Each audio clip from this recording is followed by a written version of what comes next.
तो आज सबके हृदय में, सबके दिलों में जिनके प्रति प्रेम और भाव आज जिस प्रकार से गंगा नदी में अर्थात कोई बड़ी नदी में जिस प्रकार से पुल आता है ना, किस प्रकार से बहकर जाता है, आज दिखता है भक्तों का भाव आज महाराष्ट्र के चरणों तक, हृदय तक पहुंचा हो, ऐसा आज सभी के हृदय में, सभी के दिलों में दिखाई दे रहा है। भक्तों, हकीकत में आपकी श्रद्धा को धन्यवाद देना पड़ेगा, भायंदर वासियों की श्रद्धा। हाँ, तो हमारी बात चल रही थी श्रद्धा की।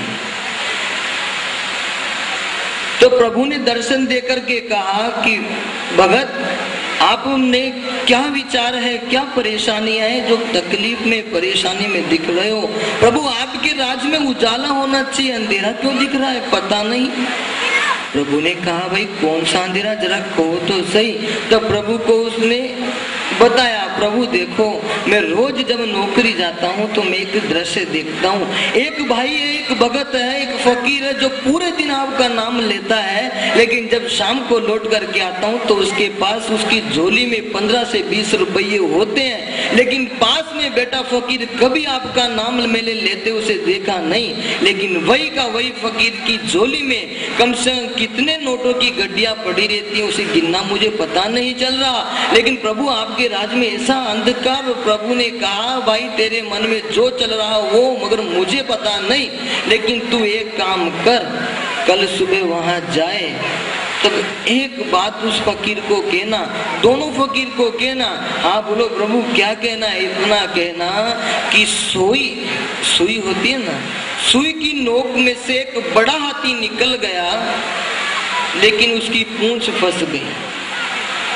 सुई की नोक में से बड़ा हाथी निकल गया, लेकिन उसकी पूंछ फंस गई है। हमारे जैसे को तो कुछ शंका हो, पता नहीं क्या हो, लेकिन जिसके प्रति, जिसके भगवान के प्रति जिसको श्रद्धा है, अटूट निष्ठा है, उसको तो भगवान जैसा कहेंगे वैसा ही उसके मन में आएगा, वैसा ही वह बनेगा। भगवान कहेंगे, भक्तों रात है, हाँ प्रभु रात है, भले ही दिन हो।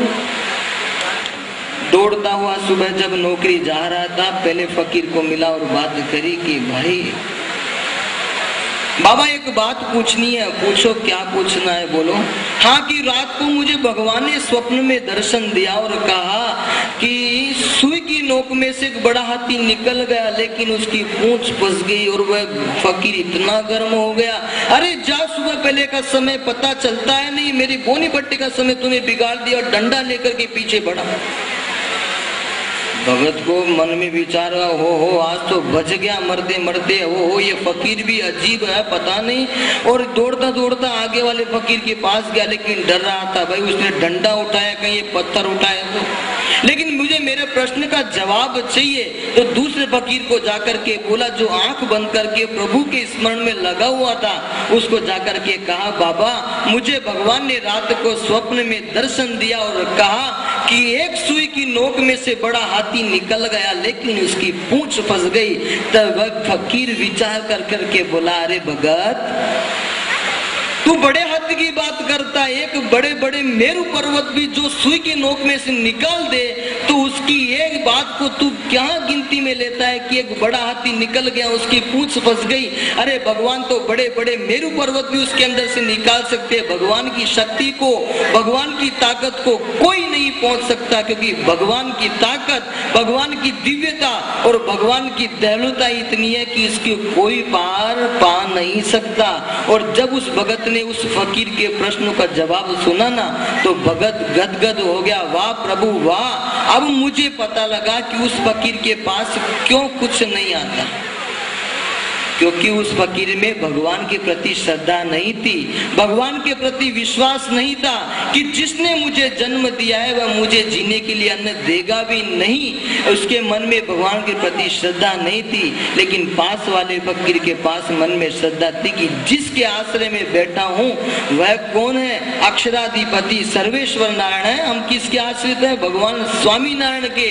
भगवान स्वामी नारायण के कि लाख मन लोहे का गोला, वो ऊपर से नीचे फेंकने में आए तो हमें शंका है, रज समान रहे भी या ना रहे, उसमें भी हमें शंका है। तो भगवान हमारे कल्याण के लिए, हमारे मोक्ष के मार्ग के लिए भगवान स्वामीनारायण यहाँ तक आए, तो उनके प्रति निष्ठा रखकर, उनके प्रति भाव रखकर, उनके प्रति श्रद्धा रखकर भक्तों उनकी भक्ति करते रहना, तो भगवान आपके ऊपर बहुत खुश होंगे। बड़े महाराज की जब बात करें ना, क्योंकि भगवान ने कहा है, प्रभु ने कहा है, संतों ने कहा है कि हमारा अपर स्वरूप वह आचार्य महाराज है।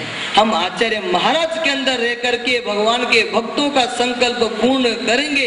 कितने ही भक्त मन में विचार करते होंगे कि भगवान ने जो लाभ भक्तों को उस वक्त दिया होगा आज मिलता है भी या नहीं, लेकिन मैं कहता हूँ वही भगवान स्वामी नारायण आज अपने महाराज श्री, बड़े महाराज श्री के अंदर रह करके भक्तों का संकल्प पूरा करने के लिए उनके घरों घर तक जाते हैं, चाहे छोटा हो या बड़ा हो, पैसे वाला हो या फकीर हो, लेकिन भगवान के भक्तों का भाव पूर्ण करने के लिए भगवान महाराज श्री में धर्म कुल में रह करके उनके संकल्प को पूरा करते हैं। इससे बड़ी दयालुता कौन सी।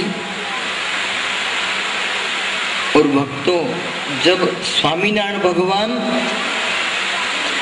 अनेक अनेक नगरों में, अनेक अनेक गांवों में विचरण करते थे ना, तब क्या बात है। अभी हमारे घर महाराज श्री पधारे, इसलिए कोई रिलेशन वाला, कोई सगा संबंधी मिले तो हम क्या कहते हैं, अरे आज तो हमारे घर भगवान पधारने वाले हैं, आज तो हमारे घर पूज्य महाराज श्री पधारने वाले हैं। तो नगर में प्रभु का आना जिस प्रकार से भाग्य माना जाता है, नगर में प्रभु का आना भाग्य माना जाता है। प्रभु हमारे घर पधारे तो ये हमारे लिए सौभाग्य की बात है, प्रभु को हम याद करें तो ये हमारे लिए परम भाग्य की बात है, और प्रभु खुद हमें याद करे तो ये हमारे लिए महाभाग्य की बात है। और अपने आचार्य महाराज श्री चल करके भायंदर नगरी के अंदर पधारे तो भक्तों उनको बधाई देने के लिए अगर जो हम तालियां न बजाएं तो हमारे लिए दुर्भाग्य की बात है। भक्तों, हमारे लिए दुर्भाग्य की बात है। आज तो हमारे भाव को पूर्ण करने के लिए, हमारे संकल्पों को पूर्ण करने के लिए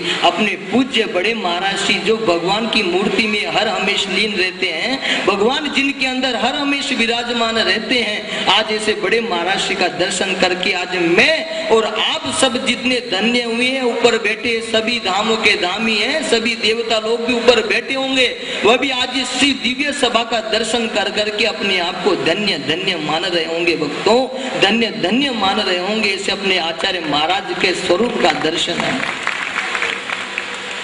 और ऐसा मत मानना कि महाराज श्री तो खाली मन से संकल्प करे तो भक्तों के हृदय को, संकल्पों को पूरा कर देते हैं। कितने ही इस प्रकार के उदाहरण बने हैं कि कोई भगत संकल्प करे और भगवान पूरा न करे तो भक्तों वह भगवान पूरा करते ही है। बस मन से, भाव से, श्रद्धा से संकल्प करना, क्योंकि ये संकल्प की मूर्ति है। संकल्प की मूर्ति के आगे जो संकल्प करो पूरा होता है। वही नारायण देव और लक्ष्मी नारायण देव कोई अलग नहीं, वह सब एक है, लेकिन दिव्य दृष्टि चाहिए। कितने ही लोग कहते हैं कि वो अलग है, हम अलग है, लेकिन हम किसी को अलग मानते नहीं है। भगवान स्वामीनारायण के वचन को जो अलग माने वो हमसे अलग है। भगवान स्वामीनारायण के वचनों को जो अलग माने वह हम सबसे अलग है, क्योंकि हम सबसे अलग हैं, क्योंकि हमें अपने धर्म कुल के आश्रित हैं। हमें सर्वोपरि नारायण देव मिले, ऐसे धर्म कुल परिवार मिला कि भगवान स्वामीनारायण ने कहा कि भक्तों हम आपको छोड़ करके नहीं जा रहे, हम तो आचार्य धर्म कुल के अंदर रहे हुए हमारे भक्तों पूर्ण से, भाव से, श्रद्धा से संकल्प करेंगे तो हम जरूर उनके संकल्पों को पूरा करेंगे हैं। भक्तों, पूरा करेंगे। आज जिस प्रकार से हम सभा में बैठे हैं, कथा वार्ता सुन रहे हैं, लेकिन कितने व्यक्ति ऐसे बोलते हैं कि भाई हमें तो बहुत तकलीफ है, बहुत परेशानियां हैं। भगवान ने कहा हमारी आज्ञा के विरुद्ध जो चलेगा वह दुखी होगा ही, उसमें कोई शंका नहीं, दुखी रहेगा ही। लेकिन भगवान की आज्ञा को जो हर हमेश पालन करता हो तो भगवान कहते हैं कभी दुखी होगा नहीं। क्योंकि भगवान स्वामीनारायण को जब गद्दी मिली है, गद्दी पर जब बिठाया गया तब भगवान स्वामीनारायण ने मांगा था कि प्रभु अगर मेरे भक्तों के भाग्य में जो रामपत्र अर्थात मांग के खाने का लिखा हो ना तो प्रभु वह हमें मिले, लेकिन मेरा भगत अन्न धन वस्त्र करके दुखी ना हो। ऐसा कौन मांग सकता है जो सर्वोपरि है, सबसे अलग है। ऐसे स्वामीनारायण भगवान ही ऐसा मांग सकते और